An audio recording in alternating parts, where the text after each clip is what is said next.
Շնորհակալություն, հարգելի գործընկերներ, Տիկին Յոլյան, այսօր այս դահլիճում ամեն ինչի մասին խոսվեց, բացի շրջակա միջավայրի պահպանությունից կամ բնապահպանական խնդիրներից, անգամ դուք քանի որ աշխատել եք համայնքային ուրեմն ղեկավար կազմում, ձեր բացման խոսքը շատ ավելի կամ գրեթե բնապահպանական որևէ թեմայի չէր անդրադառնում, պարոն Ղազինյանի ելույթը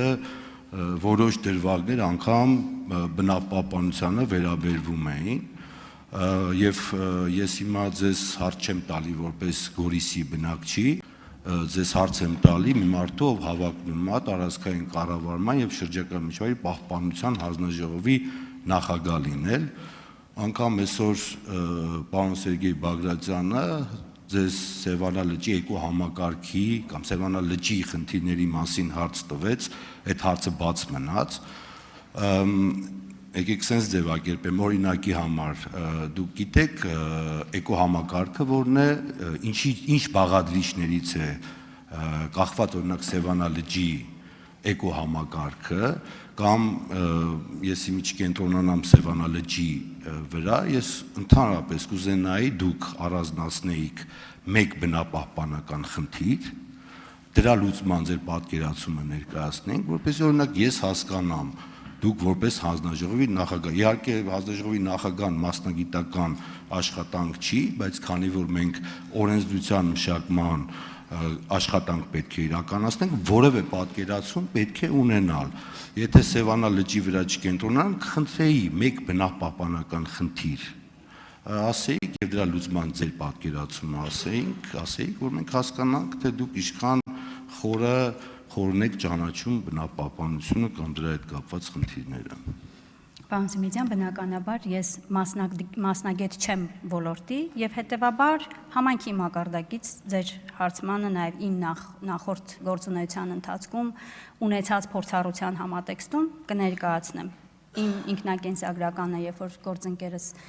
ներկայացնում էր, այնտեղ նշված է, որ ես Լեհաստանում օրինակ ուսումնասիրել եմ, թե ինչպես են աղբահանության ծառայությունը մատուցում համայնքները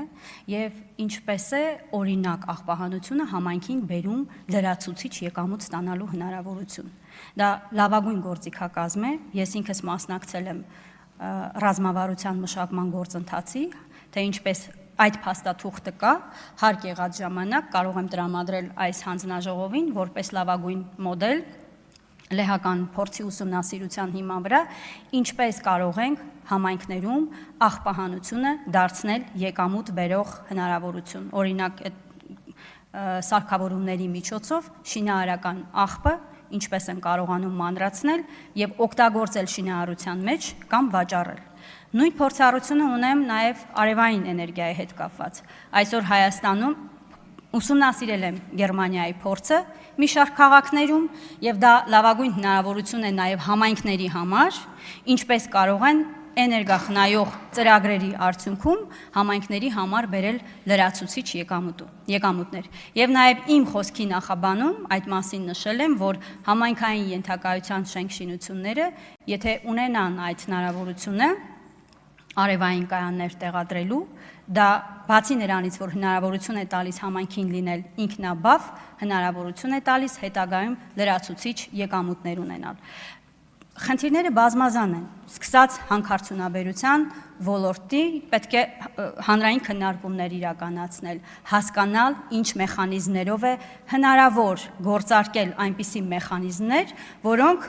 ամենակիչ վնասը կարող են բերել այդ համայնքներում բնակվող բնակիչներին։ Մյուս կողմից համայնքներին տալ լրացուցիչ եկամուտներ ստանալու հնարավորություններ, այդ թվում սոցիալական պատասխանատվության շրջանակում։ Շարունակեմ, քանի ժամանակ կա, ջրային ռեսուրսների կառավարման հետ կապված, ոչ միայն Սևանի մասին է խոսքը, նաև տարբեր համայնքներում կլիմայի փոփոխության պայմաններում դրա լավագույն լուծումը, այդտեղ էլ ես ունեցել եմ միջազգային կազմակերպությունների հետ աշխատելու փորձառություն, մեմբրանային ջրամբարներ կառուցել, որպեսզի սեզոնային ժամանակահատվածում ոռոգելի